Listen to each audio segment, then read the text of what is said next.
something I called 40 years ago problems and mysteries.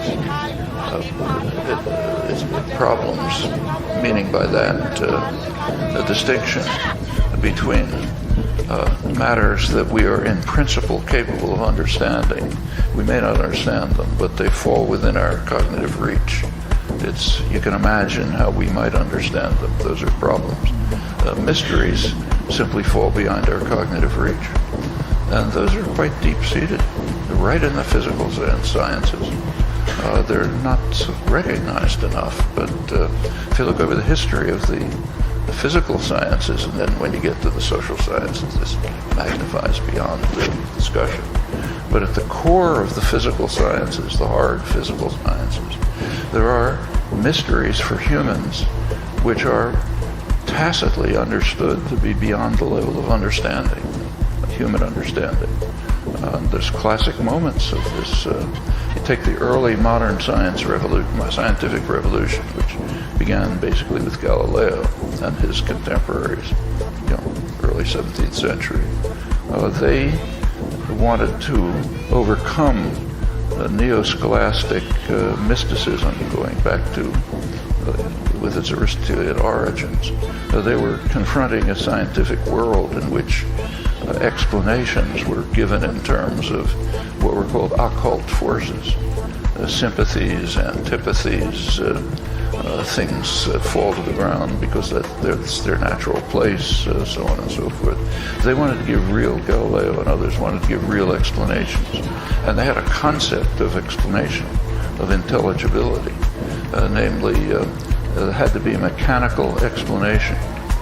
The world had to be accounted for as a machine. And by machine, they meant something very concrete, something that an artisan could build, something with gears and levers and so on and so forth. And in fact, it was supposed to have been built by a super skilled artisan. So an intelligible account for, say, Galileo would be an account in terms of mechanical principles. It was called the mechanical philosophy. And philosophy just meant science in those days. So mechanical science. The world is a machine. Galileo recognized that he was incapable. He lamented at the end of his life. He'd been incapable of accounting for the motions of the planets, the tides, and so on in mechanical terms. So this was not yet understood, but the concept of intelligibility was clear. This goes through the next century. The great scientists, Huygens, Descartes, Leibniz, Newton, all believed in the mechanical philosophy. And then a problem happened, and Newton discovered that it's false. The famous body-mind problem is based on the assumption that body is explicable in mechanical terms. Mind, Descartes recognized that there are things that aren't explicable in mechanical terms. Actually, the main one was normal use of language for good reasons, in fact. So that was the basis of mind. You had these two substances. Newton showed there are no bodies. He showed that nothing is explicable in mechanical terms. There are no machines. This is totally misunderstood, especially in the social sciences, where it's assumed that Newton showed that the world operates by mechanical principles, big machine. He showed the opposite. He showed that you cannot account for it in mechanical terms. Newton regarded this as a complete absurdity.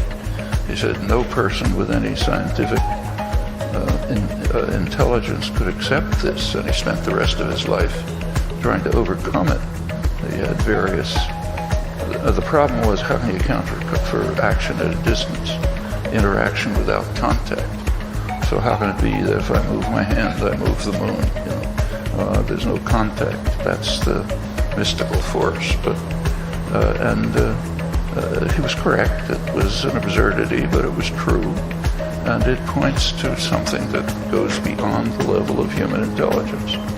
How can we deal with a world that's based on occult forces that we cannot comprehend? We have to accept them because they're true, but we can't comprehend them. Well, what happened, and this was well understood by his contemporaries by John Locke, later David Hume, right through the 18th century. Since then, it's been forgotten. The concept, science simply limited its goals. Scientists since Newton have not attempted to develop an intelligible account of the universe. They've lowered the goals to trying to develop theories that are intelligible. That's a much lower goal. To understand a theory is one thing. To understand what it's talking about is another thing. But that goal has been abandoned. Well, there's a dramatic example of something beyond the level of human intelligence. And it goes on from there. When you go into more complicated things than basic physics, it expands all over the place. So, for example, human choice or animal choice is completely unintelligible to us. I mean, you can't deny that it happens. We all know perfectly well that we make choices and we make decisions. But it's not only beyond the range of existing science. No one has a coherent idea of how you could explain it. Probably because it lies beyond the bounds of human cognitive capacities. I mean, if you think of the things we can understand, they pretty much reduce to determinism and randomness. So we understand things being determined, like a machine. You know, you turn a lever and something else turns. Or a thermostat. I mean, that kind of thing we understand. The concept of random behavior, that was understood in the 17th century. You know, some things just happen randomly. But suppose something falls beyond the bounds of determinacy and randomness. Well, it's beyond our cognitive capacities.